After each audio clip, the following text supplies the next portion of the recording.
The 1970s were a difficult decade for Britain: strikes, power cuts, oil crises, and economic chaos. And British car manufacturers were right in the middle of it all. Some cars from this era became genuine classics, remembered with real affection. But others became cautionary tales, machines that promised much, delivered little, and damaged the reputations of the companies that built them. In today's video we are counting down 10 of the worst cars of the 1970s. And number 1? Well, it wasn't just a bad car. It became a symbol of everything that went wrong. If you're new here, subscribe to Britain Rewind. Now let's begin the countdown. Number 10. Hillman Avenger. The Hillman Avenger, launched in 1970 by Chrysler UK. The Avenger arrived wearing a confident face, clean lines, a range of body styles, and positioning as a sturdy, sensible family car for working Britain. The marketing was slick. The reality was rather less impressive. Build quality on early models was notoriously inconsistent, with cars rolling off the production line at Reliant with panel gaps wide enough to make a quality inspector weep. Rust arrived quickly, spread extensively, and stayed permanently. Electrical issues followed. And the overall feel of the car beneath your hands told you something was not quite right. The Avenger did produce a creditable rally variant, which offered a brief glimmer of genuine sporting redemption. But for everyday family buyers across Britain, it was a car that disappointed quietly and relentlessly. And what comes next on our list was significantly worse. Number 9. Austin Maxi. British Leyland introduced it in 1969, but it was through the 1970s that this car became a fixture on Britain's roads, and a frequent source of frustration. The concept was genuinely forward-thinking. The Maxi was one of Britain's first true 5-door hatchbacks, with a cabin that could fold flat into a makeshift sleeping space. In theory, remarkable. In practice, severely undermined by one of the worst gear changes ever fitted to a production car. The system of long, thin rods connecting the gear stick to the transmission made every gear selection feel like stirring cold treacle. Drivers described the experience as exhausting, embarrassing, and deeply unreliable. Beyond the gearbox, the overall build quality left much to be desired. Would you have trusted this as your sole family vehicle? Most regretted it. And the next car on our list made things considerably worse. Number 8. Vauxhall Chevette. Arriving in 1975, the Chevette was Vauxhall's attempt to capture the budget market with something modern and economical. It was cheerful looking, cheap to buy, and offered decent fuel economy, qualities that mattered enormously during the oil crisis years of the mid-70s. But the Chevette had a darker side that became all too apparent once the warranty ran out. Rust arrived with alarming speed, eating through wheel arches and door sills like they were made of cardboard. The suspension setup, borrowed largely from older Vauxhall models, made long journeys uncomfortable, and handling on wet roads was questionable at best. Most people don't even know how rapidly these cars fell apart in real everyday ownership. There's a reason almost none of them survived into the 1990s. But the next car on our list had problems that were far more expensive to ignore. Number 7. Triumph Stag. On the surface, this was everything a sports car should be: gorgeous Italian-influenced styling, a proper V8 engine, and a convertible body that turned heads wherever it went. It arrived in 1970, and the press loved it. The public loved it. And then they drove it.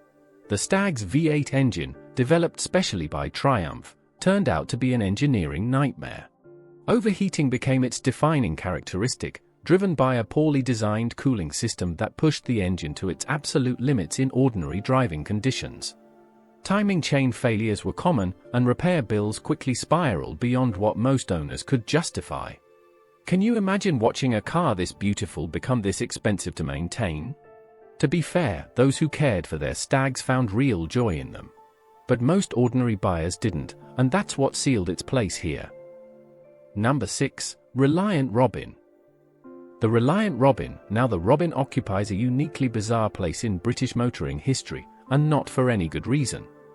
Launched in 1973, this three-wheeled curiosity from Tamworth was sold as an ultra-cheap, tax-efficient alternative to a real car. The concept made a degree of sense on paper.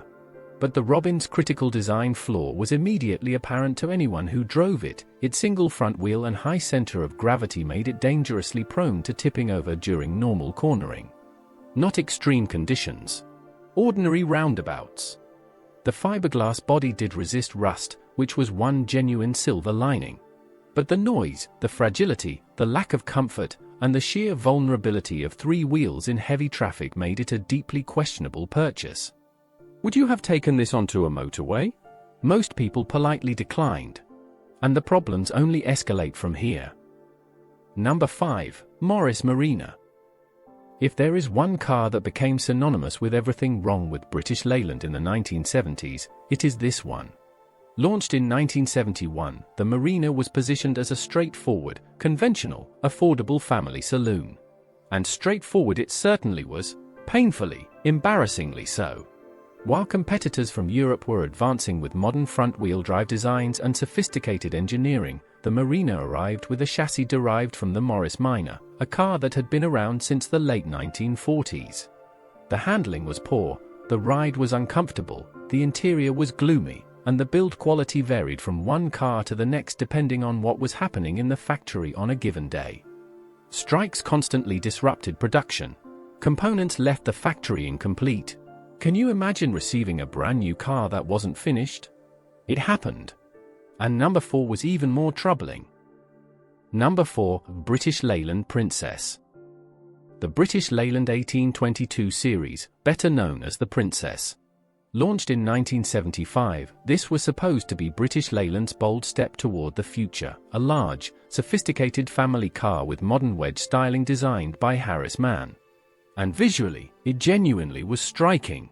But nothing about the Princess suggested it had been engineered with the same care as its appearance. The hatchback tailgate, which the car desperately needed, was inexplicably left out of the original design, making the boot nearly useless for luggage. The mechanical components were shared across multiple British Leyland platforms, which meant inherited weaknesses rather than improvements. Reliability complaints mounted almost from the day of launch. Hydraulic suspension, while innovative, became a source of anxiety for many owners. This was a car that looked like the future but drove like a compromise. And the heartbreak of British Leyland deepens. Number 3, Triumph TR7. This one genuinely stings. The TR7 was unveiled in 1975 as the future of British sports car design, a wedge-shaped, angular machine that was supposed to compete on the world stage and prove that Britain still had what it took. The styling was bold, controversial, and divisive. Some loved it. Many did not. But the styling debate was entirely beside the point, because the TR7's real problem was under the bonnet and throughout its construction. Factory industrial disputes at the Speak plant in Liverpool were catastrophic. The cars that emerged were riddled with quality control failures, electrical faults, water leaks, poor panel fit, and engines that demonstrated alarming tendencies to overheat. Triumph's reputation took a serious blow with every TR7 that broke down on the roadside. And this was a sports car, remember. People expected more. And things get darker. Number 2, Rover SD1. This one genuinely hurts. Launched in 1976, the SD1 was breathtaking to look at, a sleek, Ferrari-inspired silhouette that won European Car of the Year in 1977. The V8 engine delivered real performance. On paper, this was Britain's answer to the German executive saloon. But behind that extraordinary exterior lay a construction quality that was nothing short of shocking. Brand new SD1s arrived at dealerships with misaligned panels, interior trim that fell off before the first service, and electrical systems that gave up within days of delivery. Fleet buyers, who represented the bulk of potential sales, returned their cars in frustration. Leaks, rattles, and spectacular unreliability defined real-world ownership. The SD1 had all the ingredients of a masterpiece and wasted nearly all of them. It could have saved British Leyland. Instead, it accelerated the decline. And number 1 made everything worse. Number 1, Austin Allegro. The Austin Allegro, no car better captures the spectacular collapse of British automotive confidence in the 1970s. British Leyland launched it in 1973, positioning it as the worthy successor to the beloved Mini and the popular 1100 series. Britain expected something progressive. What it got was something else entirely. Visually, the Allegro divided opinion instantly, a squat, bulbous shape that earned the immediate nickname of the Flying Pig. The quartic steering wheel, a bizarre square oval design with no practical purpose, perfectly symbolized everything wrong with the project. But the styling was only the beginning. The Allegro's build quality was among the worst ever documented for a mainstream British car. Windows fell inward when pressure was applied to the roof. Water seeped in from multiple points. Engines failed prematurely. Electrics gave up without warning. And all of this was unfolding while British Leyland was in desperate financial crisis, staking everything on this car. It failed comprehensively. Buyers were bitterly let down. The press was merciless. And the damage to Britain's reputation took years to even begin repairing. This was not just a bad car. It was a symbol of a nation's industry in free fall. And there you have it, 10 British cars from the 1970s that fell short in ways ranging from mildly embarrassing to catastrophic. Not every classic is a good car, and this decade proved that more clearly than any other. Britain's automotive industry was fighting on multiple fronts: industrial strife, economic pressure, and intense foreign competition, and the result sometimes showed in the most painful ways imaginable. So tell us in the comments, which car on this list surprised you the most? Like this video if you enjoyed it, subscribe to Britain Rewind for more, and we'll see you in the next video.